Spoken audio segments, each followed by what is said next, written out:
Okay, and I think we are live. Hello, ladies and gents, boys and girls. It's been a minute that I have come on live on Facebook, on YouTube, on my profile, and I'm actually quite excited and I'm glad to be back because, I used to enjoy doing these live streams and I had a weekly agency clinic. And what happens is life gets in the way and we get distracted. And I've been working on quite a few different exciting projects. I've been working with a couple of you one on one to build your agency. And if you don't follow me on Facebook on my profile, please follow my profile because I've started releasing almost daily videos in terms of kind of how to navigate the agency world when you're building or you're growing your agency to your first $5,000 to $10,000 months. I've changed a bit of focus here, and it doesn't mean that I'm not working with other agency owners right now. I'm keeping an eye on my phone to see any comments that come in. I've forgotten how to use this platform, right? Um, so why did I really niche down to people who want to make $5,000 to $10,000 a month, right? Because previously my messaging was all about how to build an agency, and if you want to hit 10K, we'll get you to 10K. You want to get to 20K, we'll get you to 20K. You want to hit 50K, 100K, whatever your goals might be, you know that's not a problem. Because if you've kind of just joined me on Facebook and have become my friend, and if you've not really known my background, I'm a corporate agency man by career. So I've been a freelancer, I've been an agency owner, I've gone to work at a larger agency, I've been on the leadership team of an eight-figure agency. I did not own the agency, but being in the leadership team gave me a very good view in terms of what is required to build an eight-figure agency, from kind of how you do your prospecting to how you onboard people, how you deliver the results, and how you retain clients. So I've got a very good high level view, and often translating that down for the startups, it's not easy, but the principles are the same. And I've been a digital marketer for about 15 years now, so I've not really kind of crawled out of the woodwork here. So I still have clients who are doing 50K plus a month, but what I have actually found that I enjoy is working with the startup agency owners, and I'll tell you why. When I'm working with someone who's trying to go from 20,000 to $50,000 a month, they have achieved a certain lifestyle, especially if they're making a decent profit. They know they can live very comfortably, and going to the next revenue milestone does not really have an emotional, you know, impact on them. They're not really emotionally connected to hitting that revenue goal. It's just a business goal for them.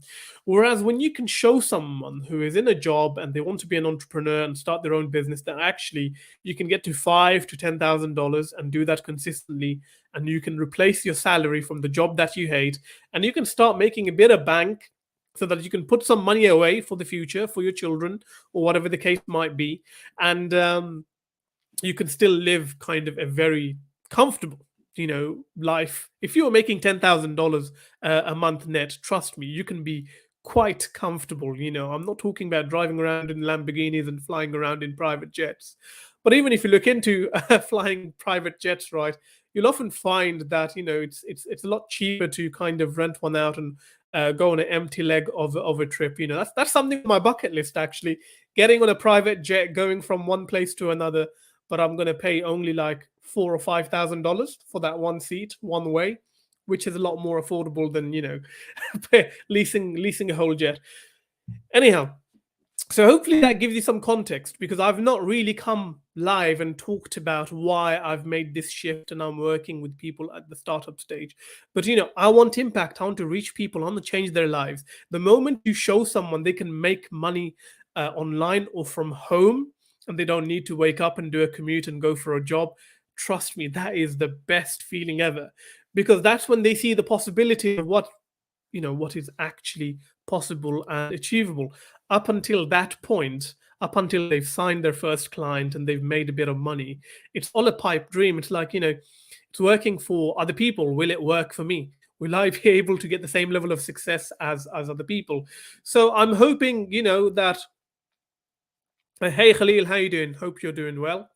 Mike, always a pleasure to see you as well. The comments are coming through, which is awesome.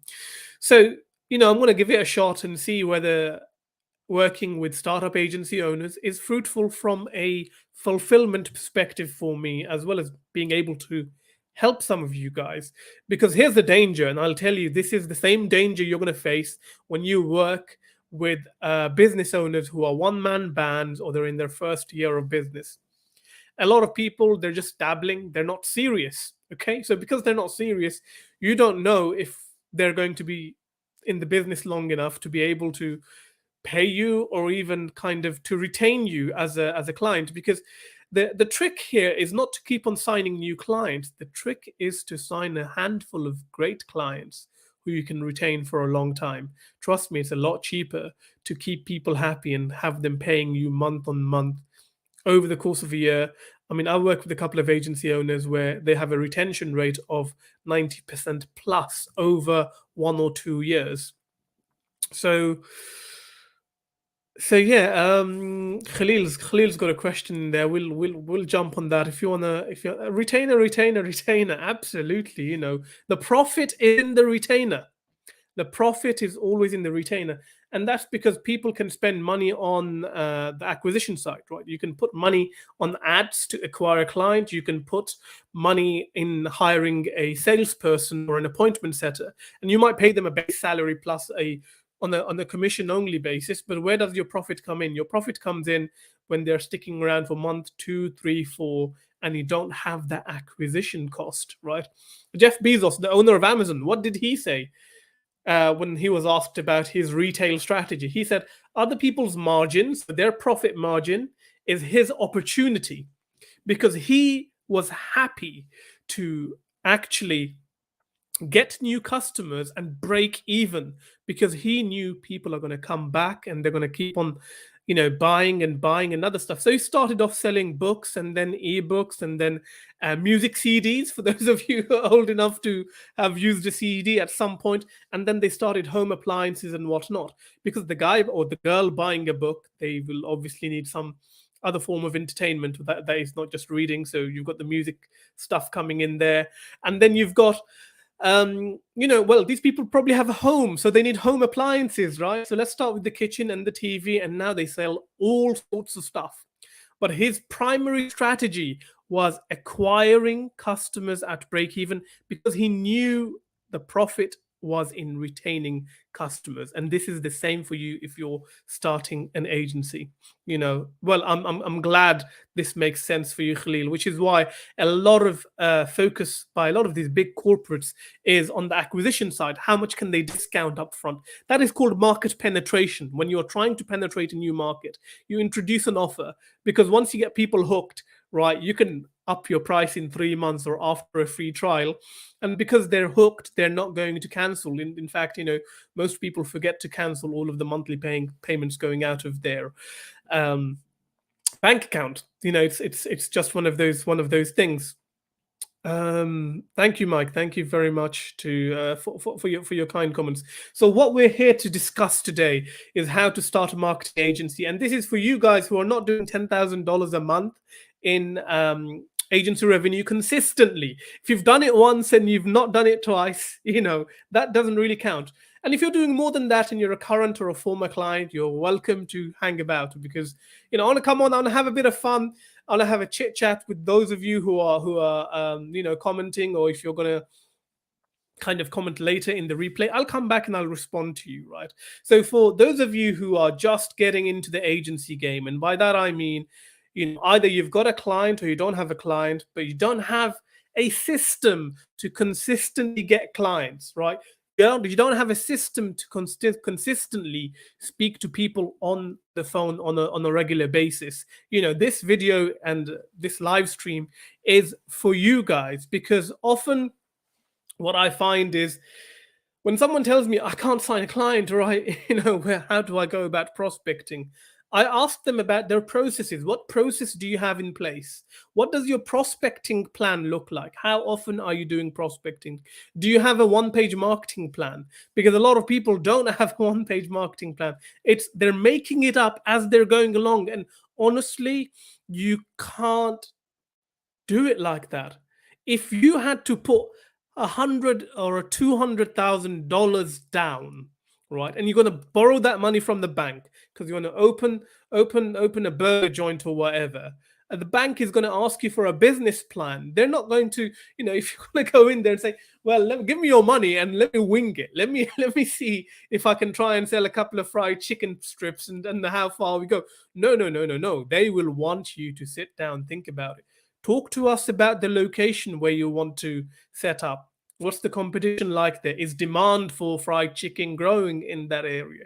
Who's the demographic? What's the demographic you're serving? What are your forecasts for your revenue? You can make a loss because most retail businesses, especially doing fast food, they make a loss for the first 3 years until they break even. But you need to plan it out. Now, what unfortunately this digital opportunity world or era, if you want to call it, has done is it's made people friggin' lazy. People just think, you know what? Let me send a couple of emails, and then I'll just go with the flow, and we'll just try it out. And if it works, it works. If it doesn't, it doesn't. And then they're going around in Facebook and they're sobbing and they're sharing stories, or they're pretending that they're doing well when they're not. Okay. If you want to start an agency, the first place where you need to start, if you wanted to go on a road trip now, you're not going to just jump in your car and start driving. No, you're going to set your sat nav. You're going to put in the destination of where you want to go to, and then Google Maps or your TomTom or your Garmin or whatever device you're using is going to map out that journey for you. So if you are serious about building an agency and getting to $10,000 in 90 days, we know the length of the journey is 90 days, right?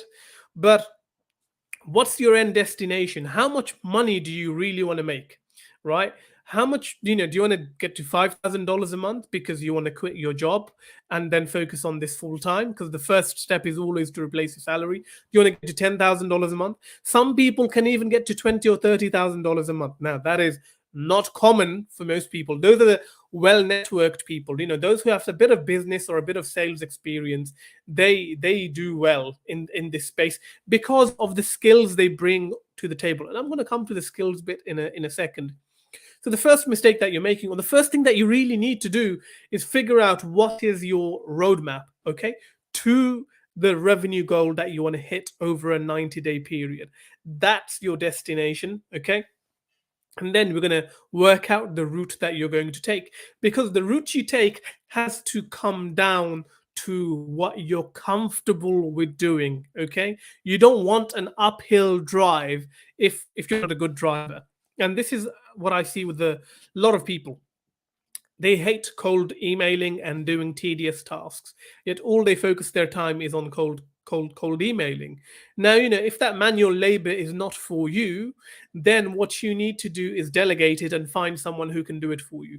If you are better off on the phone, and some people don't mind doing the cold calling, pick up the phone, because there's only certain modes of communication, right? Some people are good at writing and the email might be better for them. Some people are good at speaking and they're good at connecting with people.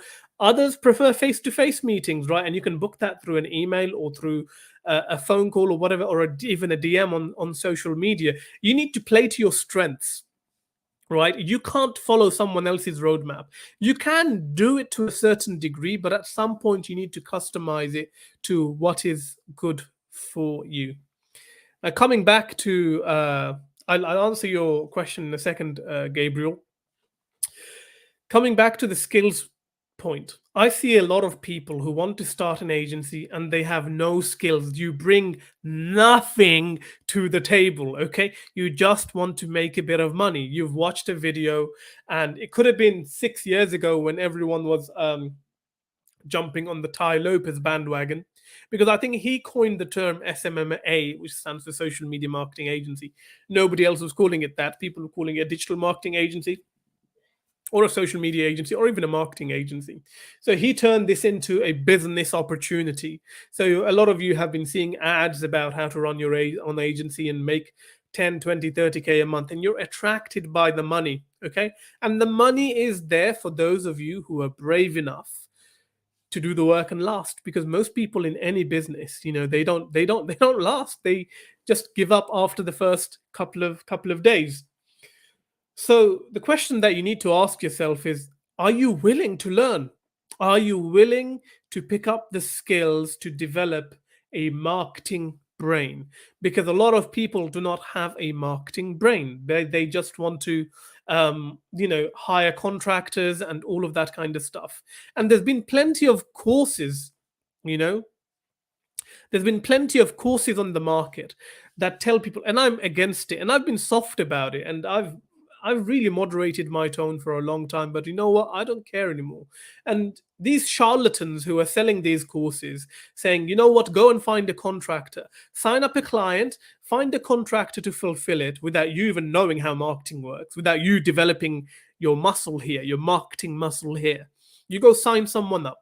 You go find a contractor from India, Pakistan, Philippines, whatever the case might be. And then you just hand everything over to them to fulfill the role. This is, I don't know why people do this with a digital business, because there's no costs, or, it's so easy to run. You've got a lean setup.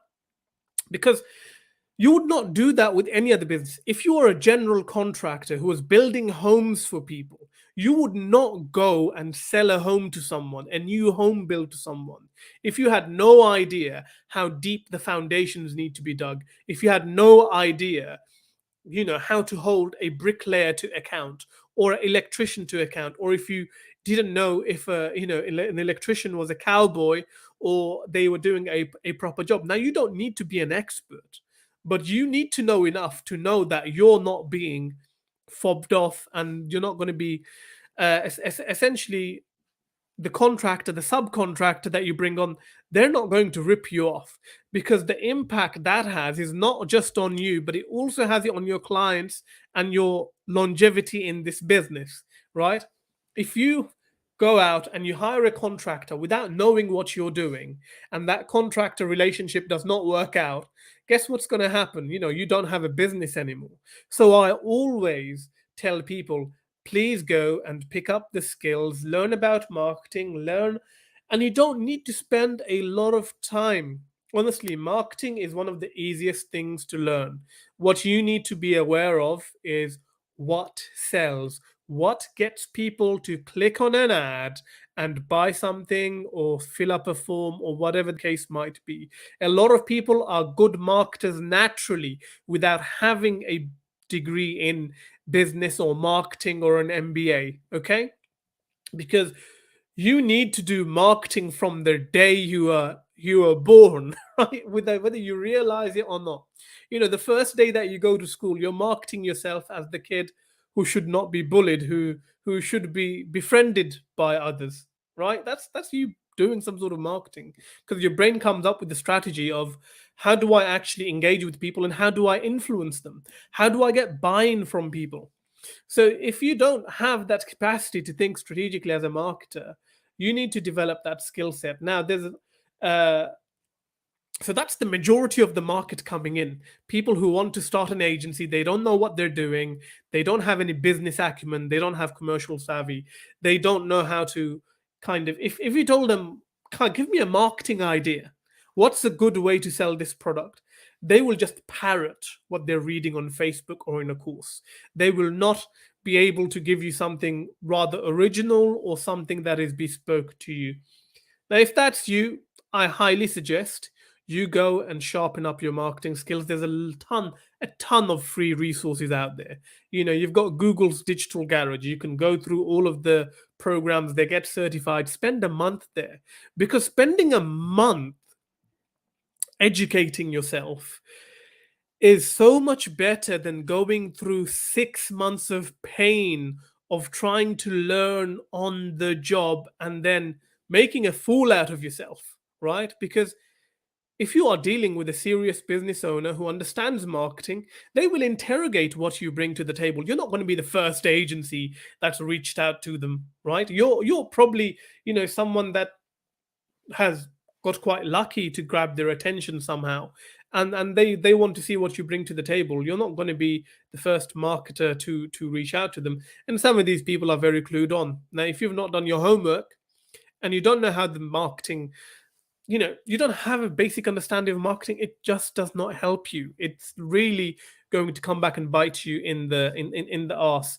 So please spend that month Sharpening your saw, right? Don't go and try to take the tree down with a blunt saw. You're only going to get tired, frustrated, blisters on your hands, and then you're going to be like, well, this shit doesn't work. When in reality, it's you who've not done your homework. You've not sharpened your saw. You've not given yourself the best shot at it. So stop trying to rush into this. Let's do this properly. So that's you covered if you have no skills. Now there are a group of you who are freelancers already, and those are the amazing people that I like working with because you bring value to the table. Okay, you're working at an agency or you're an in-house marketer, or you've got some sort of a marketing brain because where your struggle really is not so much in service delivery, knowing how you can deliver a service and retain the client, but your struggle is more in how do I get the client. So it's so much easier to show you how to package yourself up, how to present yourself as a credible freelancer or a startup agency to get people to give you a chance. Okay, you need to understand something. Most business owners don't understand digital marketing. This is all mumbo jumbo to them. You can go talk about SEO and Google local business listings and PPC and paid social and confuse the shit out of them. Most of them have no idea how to hold you to account unless you're saying, oh, I'm going to get you $10 leads, right? And you can't get the $10 leads. They're like, hey, you've lied to me. But in reality, the result could be out of your control. If you've kind of not set the right expectation to begin with, you're going to kind of fall into this trap that once the results are not performing, they don't really care about, oh well, the creative isn't great and we need to get some new photos or videos online, right? They'll be thinking, you promised me $10 leads, you promised me a return on investment, and you're not delivering that. So the issue is on your side. So setting the right expectations is so important, especially if you're looking to build a long-term relationship. I tell people that I work with, I do not have the Midas touch. If I had the Midas touch and marketing was magic, right, I'd be living on an island somewhere, right? I'd be worth tens of millions of dollars, because this is like any other discipline out there.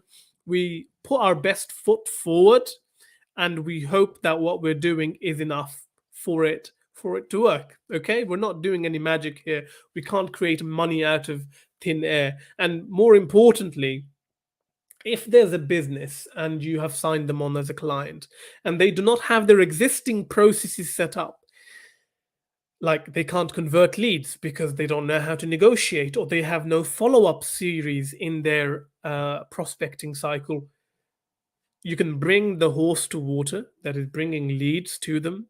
But if the water does not look appealing, the horse is not going to drink, right? So you should only be working with businesses that can actually convert leads, that have a system of converting leads into sales. And this is such a rookie mistake that a lot of people make. Someone replies to your email and you are so excited. You've been sending emails for a week, you've got a reply, and then but they've not done any sort of marketing. They don't like competing on price. They don't have any online presence. They do not have a proper sales process, where when you deliver a lead to them, they're not calling the lead up for 2-3 days, if at all, or they're calling the lead once. They're not leaving a voicemail. They're not calling the lead multiple times over the course of a week. They're not sending an email, or they're not sending an SMS, right? You need to have this follow-up loop. They do not have this in place. That business owner is going to be more of a headache for you, in the long run, because they've got a business that does not have the processes to maximize on what you're doing, which is bringing the leads through the door. Now, as a holistic consultant, this is what I do these days. I'm this holistic consultant that can think like a marketer. And as a business owner, if you can help them identify the gaps they have in their processes, in their setup, then you have a client for life. I have clients call me up for multiple random stuff, because they want my opinion, because they see me as someone who can think logically, who can give them the whole view of how marketing works with sales, and how essentially um, everything that you're doing go is literally building processes and following through with the processes. One thing that I tell people or I ask people is, show me the processes you have in your business, because here's the thing. For me, if you cannot summarize your business into a series of processes that are linked up together, so you have a process to do the outreach, you have the process to do the first call, you have the process to do the demo call, you have the process to collect payment and then onboard, and then you have a process to deliver, and then you have a process to basically retain through communicating what you're doing for your clients. If you can't map your business up in this chain of multiple processes, then you're leaving money on the table. You're going to have leaks. And this is why, once you're growing, getting in someone to look at your operations is super important, as well as the delivery side of things. Someone asked in the Facebook group about a week ago, if you had to hire two people as your first two hires, who should they be? And I said, the first person should be your delivery manager or your client success manager, who's making sure that what you've promised and you've sold to this client, they're being delivered, they're happy. Okay, because a happy client is one that stays on. And you need an operations manager who can look at your operations and make sure that you have a well-oiled machine and the cogs are running smoothly against each other. Because if you are great in one part and not so great in the other part, then this is when your machine breaks, your business breaks. And I'll give you one example. I have a friend who works with gyms. He's on Facebook, so I'm not going to name him. And he was telling me a story a while back, actually, of how in 1 month he found an offer that was irresistible for prospects, for gym owners. He sold $80,000 worth of contracts, if you want to call it that, for gym owners to work with him to get leads and whatnot. And this was revenue, cash collected, $80,000. But he did not have the setup to deliver for all of those clients. And a month down the line, everything kind of broke down. He crashed and burned. He had to refund most of these people. So you can't just be chasing revenue if you're not set up to deliver the results. So if you're watching this and you are a freelancer, I'll tell you the mistakes that you're making right now. And these are the mistakes that I made in trying to build an agency. You're probably getting a client randomly. Again, going back to, if you're watching a replay, or if you've just joined in, once we end the broadcast, you can watch the whole video from beginning to end. And I'm telling you what you need to do to get to $10,000 a month in 90 days. If you just listen intently and you action what I say, there's no way you can go wrong. Absolutely. People, I'll break this down for you. Most people do not lack in their skill set. Success can be broken down as 80% mindset and 20% skill set, right? I've seen people with not great skills make millions and millions of dollars because they have a bulletproof mindset. They are showing up every day, come rain, hail, or whatever the case might be. They are not backing away, because it's so easy to fall into this trap of, you don't feel like doing prospecting one day. You'll do it tomorrow. Tomorrow comes, actually you'll do it the following way, because you're busy, you need to go to the gym, or you need to finish washing something, or whatever the case might be. And then tomorrow never comes. Tomorrow never comes. That is where a lot of people mess up and they give up. And then they're looking for the next shiny object. Oh, it might be crypto. Let me try and make money through crypto. I'll just put a bit of money in. I don't need to do all of this prospecting, whatnot or whatnot. Bitcoin is going to hit 500,000 this year, right? Where are all the crypto gurus these days, right? Everything takes work. An agency business model, it's like any other business. It requires you to put in the effort. But the beauty of it, and this is the beauty of it, the startup costs are lower than your typical brick and mortar business. You can have very little capital to actually get started if you're serious about this business model. And marketing is one of those services which is recession proof. It doesn't matter if there's a recession. You're not selling a luxury item, right? If in any given period, whether it's a boom or a bust or a recession, if we'd call it that. There are businesses that still need to survive. There are business, marketing does not stop. Do you stop seeing commercials on TV? Do you stop seeing commercials or ads in the local paper? Or do you stop seeing commercials or the ads on Facebook even? Right? I mean, the smarter business owners, they're the ones who realize actually there's going to be a lot of businesses going bust. So it might be a bit cheaper to do a bit of advertising and promotion. And this is the time to really kind of reap the rewards. So having an agency business, it is fully recession proof because you are an assistant. You are assisting business owners who are hungry to grow, right? Even those who are hungry to grow in a recession. Now, some of these companies, like I want to misquote this, but I read this stat the other day, like IBM and Apple and Microsoft came out of a recession. So did PayPal and some of these other companies, right? They were started at the back of a recession, and they went on, and obviously you know what the results were like. So if you are a freelancer and you've got the skills, the most common mistake that you're making is you'll pick up a client somehow and you just work and you focus on delivering for that client. You don't know where the next client is coming from because you get happy, you get a bit of money. You're no longer in this famine stage of your cycle, because freelancers go through two stages, right? Feast and then famine.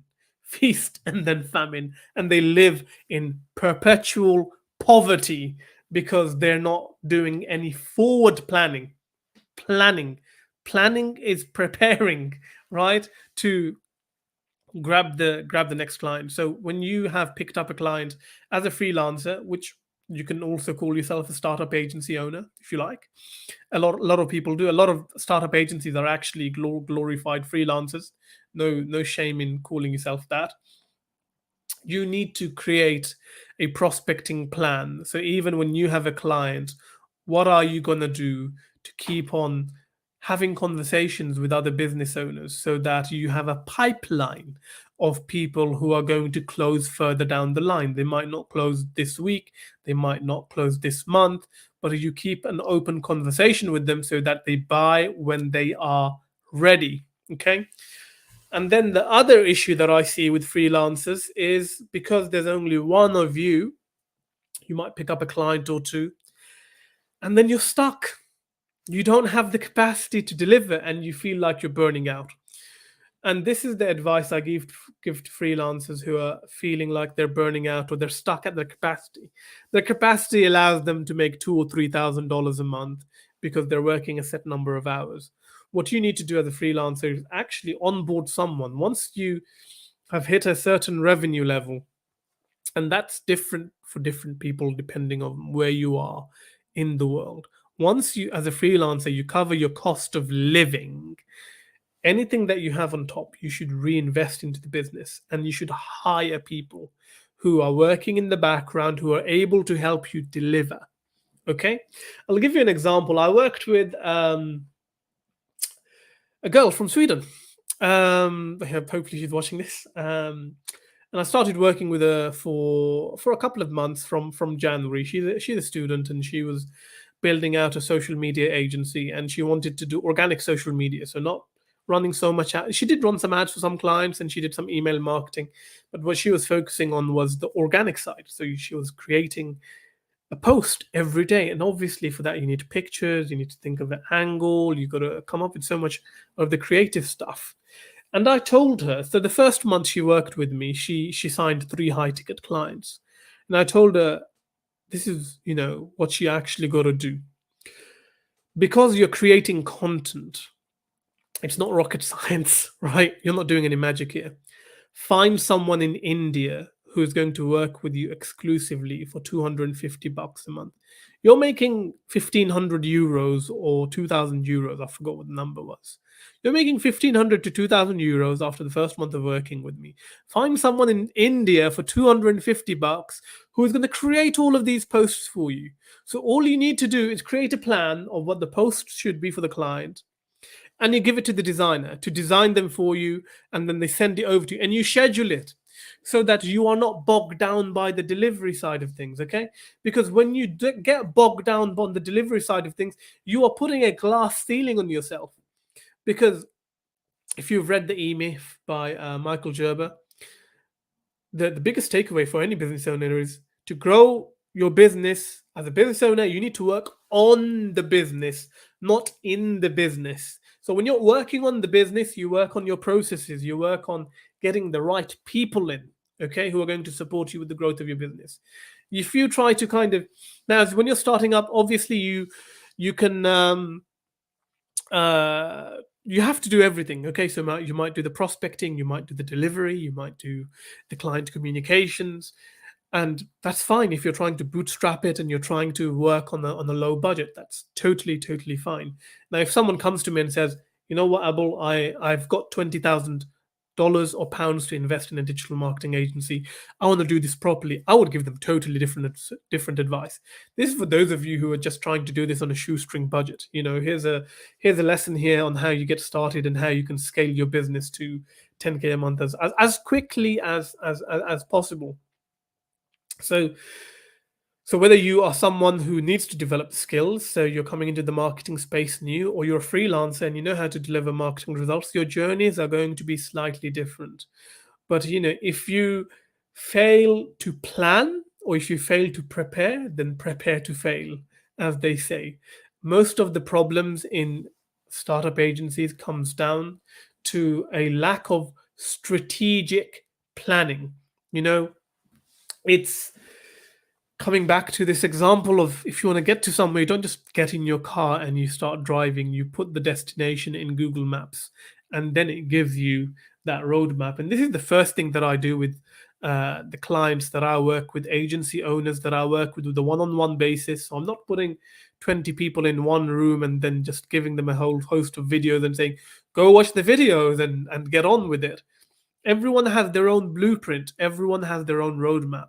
And the most important thing that you can do is nailing that roadmap, because I'll share this with you. One of the things that I ask people when they come to me and they're knocking on my door and they're like, Abul, I can't get clients, nobody's responding to me, or I've got no clients, nothing's working for me. The first question I ask them is, okay, tell me, who do you serve? Question one. Question two, how do you serve them? Or how do you plan to serve them? And 99% of people do not have an answer to that question. People are gurufied in their thinking, right? They watch a couple of YouTube videos and they read a couple of posts on Facebook and they think they know it all. But had they sat down for like a couple of hours and thought about, well, who do I really want to work with? Who can I build an affinity with very quickly? Who can I build rapport with? And how can I help them? Because people think about Facebook ads and, okay, cool, Facebook ads, you can say you help them through Facebook ads. But a prospect does not really want Facebook ads, right? What they are really looking for is to get to a destination, is they're looking for an outcome. And I see people doing this all the time. Your prospect wants to get to the beach. They want to get to the white sandy beach. The vehicle for getting them there could be a car or a Boeing 747 or some other aircraft. What most of you focus too much on is the aircraft. Oh, we do Facebook ads, or we do TikTok ads. That's the new rage now, TikTok, right? You've got gurus talking about TikTok all the time. Let's see how long this lasts, right? Because at the end of the day, when you're a full stack, holistic digital marketer, the medium doesn't matter, right? Mediums come and go. Facebook is a thing now. It might not be a thing in 10 years' time. Who knows? TikTok is a thing now. It might not be around in 10 years' time. But how did people do this? Did you not have marketing agencies before social media was a thing? Of course you did. What did they focus on, right? They focused on SEO because, Google was and Yahoo were around from, Google from the early 2000s, the late 90s, something like that.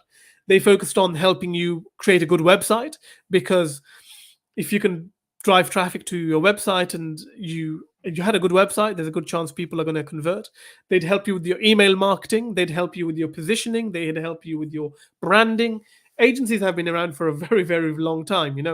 I read something on Facebook the other day that The first copywriter came on the scene in like 1895. I forgot his name now, but he was the very first copywriter. And you have copywriting agencies who help you with the copywriting stuff. So the medium doesn't matter. What matters are the outcomes. What are the tangible outcomes that you're going to deliver for people? Because once you know what the tangible outcome they want is, it's so much easier to craft an irresistible offer because it's going to be tied in to what they actually want, right? Let's go to questions. I've been talking a lot. And I've been going on for 46 or something like that. 46 minutes. That's great. So, Khalil, buy clients, put them in your business, and throw away the key. Absolutely. Gabriel, what are your biggest tips for cold emailing and having a good open rate? The biggest tip for cold emailing really comes down from, there is no biggest tip as such, because there's different approaches to cold emailing. I need to know what you're doing. Are you one of those guys who's scraping 1,000 leads a day and sending 10,000 or 1,000? Let's not go to 10,000. Are you sending even 500 or 1,000 emails a day randomly with the same script over and over again? Or are you someone who is actually taking a bit of time, doing a bit of research on every business that you're sending an email out to, that you're sending them actually quite a personalized email? Because the tip is going to be very different for what approach you're taking. I've got a video on my YouTube channel. I interviewed someone a couple of months ago. I need to reboot my podcast. If you want to be a guest and you're doing well in business or life and you have a chat, let's do that. But I had this lady on my podcast who had started an email marketing agency, and she got to $15,000 in 1 month through cold email. So I asked her quite openly, and you need to listen to this very carefully because people often overlook what is simple. We love to complicate things. I asked her, how did you do your email marketing? And what she said was, she found someone on LinkedIn who was a good fit because she does email marketing for ecom stores. So she'd connect with a couple of ecom owners. She would then look at their stores, look at what they were doing, and then she would draft a personal email to that person talking about how she can support them with their store, what she brings to the table. Because prior to that, and this is the important thing about of having skills, she was working at an agency as a digital marketer or an email copywriter or whatever the case might have been. So she had the skills. So she could say, I've been doing this for a while and I've just opened up my agency and I want to work with you. It's a frank, direct ask there. The reason why people try to hide and they go behind scripts and they are kind of, trying to look for the best way to get someone on a call through some NLP or some Jedi tactic is because they don't bring anything to the table. What I mean by that is you've got no case studies, you've got no relevant work experience, you have not done any sort of marketing before for anyone. This is something that you're starting new, and that is not a problem. Maybe I'll talk about how you overcome all of these things in another video if you've got no case studies, if you've got no experience. But what I find is people who rely on scripts, it is just a, what do you call it? The mechanism to survive. It's a defense mechanism for their imposter syndrome. Okay? Because they're not a marketer, they feel like they need to take someone else's script and use that to go fishing to draw people in. When in reality, the best emails that I've seen work is where you inject your personality, you talk about what you bring to the table, you talk about, how you can apply to their business, if you can see anything on their website. It's a very highly tailored approach. And I get B2B, for most of my clients that I have, they set me up with an email address on their domain name, right? So I get email from B2B companies all the time. And the best ones are, go follow this script. Hi, Abul, I'm Tom or whatever from this company. Look, I know you're busy, so I'll be very quick. We have worked with competitors XYZ over the last 6 months, and we have delivered results ABC. I think we could be a good fit to help you achieve your goals. Okay, goals, outcomes, right? Do you have 15 minutes for a chat this week? Now, why would I respond to this email? Because A, they've highlighted who they've worked with, who is a competitor to me, and B, they know the goal. They're talking about outcomes. They're talking about goals. They're not talking about we can run ads for you or we can do SEO for you. They're aligning it to what we're after. So they show an appreciation and an understanding for the industry that I'm actually in. So hopefully that gives you some sense of direction. The biggest tip that I can give you for cold emailing is to actually, rather than do mass emails, do what I call proper hunting, right? Because if you've been in a sales environment, they'll tell you that there's hunting and then there's farming. When you go and you do hunting, you identify who your prey is. So if you have a niche that is already defined, find the businesses in your niche that you want to work with. Okay, so these are the A players on your niche, and then focus on hunting the right person down and then getting in front of them, especially if you've got results to show, or you've got something that you bring to the table. This does not work if you've got no results, or if you've got no skills, or if you've got no experience, right? Or you don't have a portfolio. This approach does not work. So you'll probably need to kind of rely more on reversing the risk for them. Okay, when you have no business experience and you want to sign a client, or you have no agency experience, or you have nothing to show, you need to rely on reversing the risk. That is what gets people to sign on the dotted line. How do you do that? You can do it in a couple of ways. The easiest way to do it is pay on performance, which is why you see a lot of these new agencies running Facebook ads that say, pay us when we deliver the results, no risk for you up front.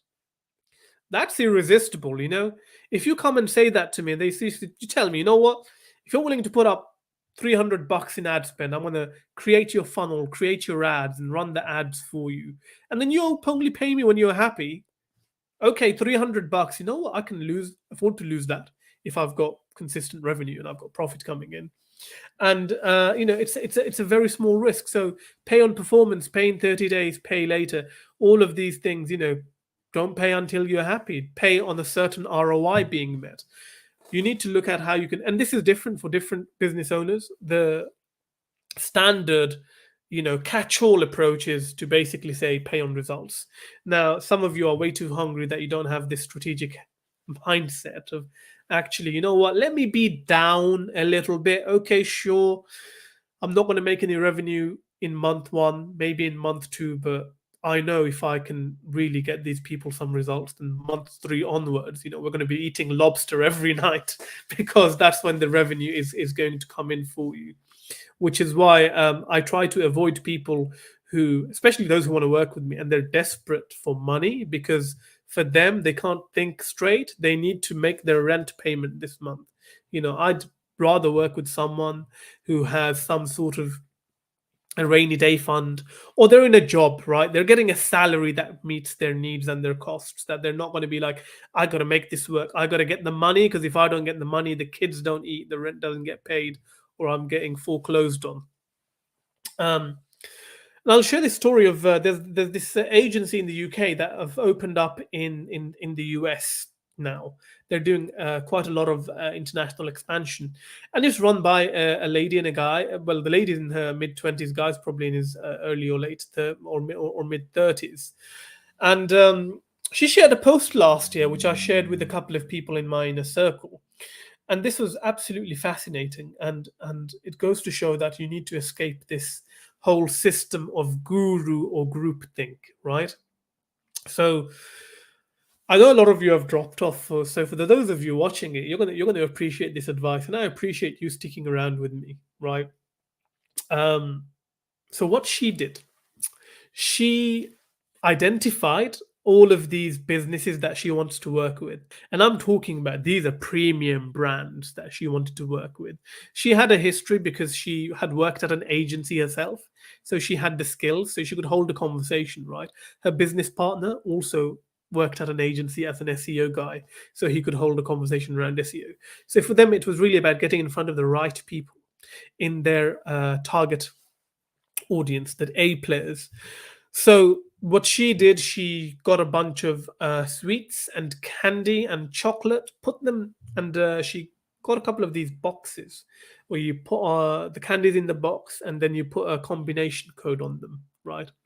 So she knew the people who she was sending these out to, the marketing directors, the heads of marketing in these big corporations. And she attached a note saying, "Hi, my name's Carrie. I've just set up Rise at 7, which is the agency name if you want to look them up. Um, yeah, I'd really love to have a chat about your SEO strategy. And if you want the code to get the candy, give us a call." Out of the, this is something that the people, the greats in marketing, they call this the lumpy mail package. You send something lumpy in the post, nothing new, but she's kind of taken the effort to figure out who she wants to sell to, and she's found a way to get in front of them. You deliver something in the mail which goes to them signed for delivery, and you're saying, do you want if you want the code, give us a call. And some of these people did call her back just purely on the basis of appreciating the effort she had taken, and some people didn't. They probably broke the box and they ate the candy regardless. And the funny thing is, she also mentioned in the post that she's done no cold approach after that. She's never done cold emailing or cold calling. Because I'll tell you something, if you are to able to get a national brand in your portfolio, just one national brand, you can use them to clear up. You can go to everyone else and you'll tell people, you know what, I'm working for Comcast or Walmart or whatever the case might be. They're my client, they're my agency client. You don't need any more proof than that. It's going to help you to open so many doors.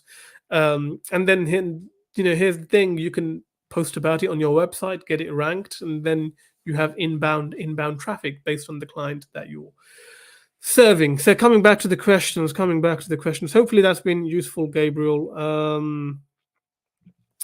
Robert was asking, I need a reliable source for a quality VA to outsource processes to. Well, this comes down to what processes, because different VAs bring different skills to the table. Some are great at doing email outreach, others are good at doing stuff on Excel, others are good at admin.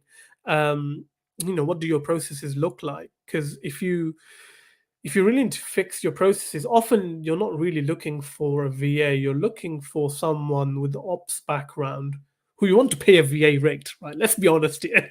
You don't want to, you're calling them a VA because you want to pay them $3 an hour, right? Whereas what you're really looking for is someone who can come in as an ops executive or an ops manager. So look for those people. Invest, honestly, don't be afraid of investing, because ultimately those who are willing to invest, they get ahead faster. So it's coming up to an hour. This has been fun. I think I'm going to wrap it up now. If you've enjoyed this, drop a comment. If you're watching the replay, let me know you're watching this in the replay. If you're on YouTube, give us some love, subscribe to the channel. And I'm going to try and do more of these because it's great to actually speak with people and build connections and get direct feedback from you, my loyal audience who have stuck around. Until next time, take care. And if you've not joined our Facebook group, the SMMA Mastermind, what are you doing? Find the link. It might be above or below this video, I don't know. Or go to smmamastermind.com. It will redirect you to the group. Or if you need any other help, feel free to reach out to me. This is Abul Hussein, signing out.